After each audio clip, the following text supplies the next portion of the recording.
Like I mentioned in the previous video, incapacity planning is just as important as after-death planning. And it's really important for everyone to remember that if you do not have your incapacity documents in place, your family is going to have to seek guardianship or conservatorship if anything happens to you, and you are alive but no longer capable of making decisions for yourself. So in order to avoid that, in Georgia, it's really quite simple. Number one, if you come to my law firm or a firm of a really good estate planning attorney, they are going to roll this into your plan. They're going to make sure that your incapacity planning and your incapacity documents are part of your estate plan. If you go to a bad law firm and they do fill in the blank wills, no promises.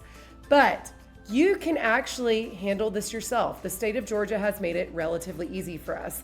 We actually have what's called statutory documents, meaning that the legislature has prepared our financial power of attorney and our healthcare power of attorney. In Georgia, these documents are called the Georgia Durable Power of Attorney and the Georgia Advance Health Directive. The Advanced Health Directive is a combination of your healthcare power of attorney and an advanced directive, or otherwise known as a living will. So what do you want to happen at the very end stages of your life? Now, these documents can be confusing. They can be hard to understand. So if you do decide to just DIY them, please make sure that you read through them multiple times. And honestly, you might want to refer back to the statute because, again, these documents are not written very well. So a lot of the bulk of the material is actually in the statute versus in the document. Again, at my firm, we walk our clients through these documents and then we actually beef them up a little bit and add some addendums to them to make them even better. But if nothing else, download these, get them off Google. Download them, print them, make sure they are the Georgia statutory documents if you're in the state of Georgia.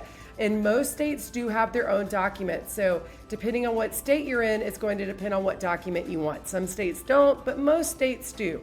So if you're in a different state, look to see if your state has statutory documents. Once you download them, the durable power of attorney is that financial piece. Who do you want to take care of your bills, to access your bank accounts? Who do you trust to access your money while you're alive but incapacitated? Now, this may or may not be the same person that you would use for your healthcare power of attorney. Your healthcare power of attorney is who do you trust to make medical decisions in alignment with what you would choose? This is probably going to be a very specific person.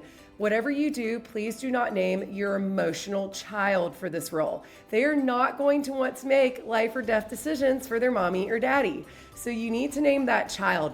That one child that's just, oh, I'll pull the plug. That's it.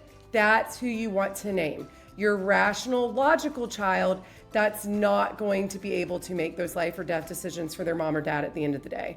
Those may be the same people, they may be different people, but whoever it is, trust is utmost always in your mind when we're talking about these roles. So we need to make sure that we trust these people. If you tell me that this child is potentially going to steal money from their sibling, we're not naming them for anything.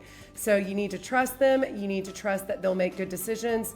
And ideally, they would be pretty close by and younger than you. Obviously, if you're married, it's your spouse first, but then let's name a backup for that. So these incapacity documents are very important. They're just as important, if not more important, than a will. So make sure that you have these incapacity documents, whether it's with an attorney or you download them and handle them yourself, but make sure that they are properly notarized, witnessed, and signed. I recommend going to a bank to get that handled if you're not working with an attorney.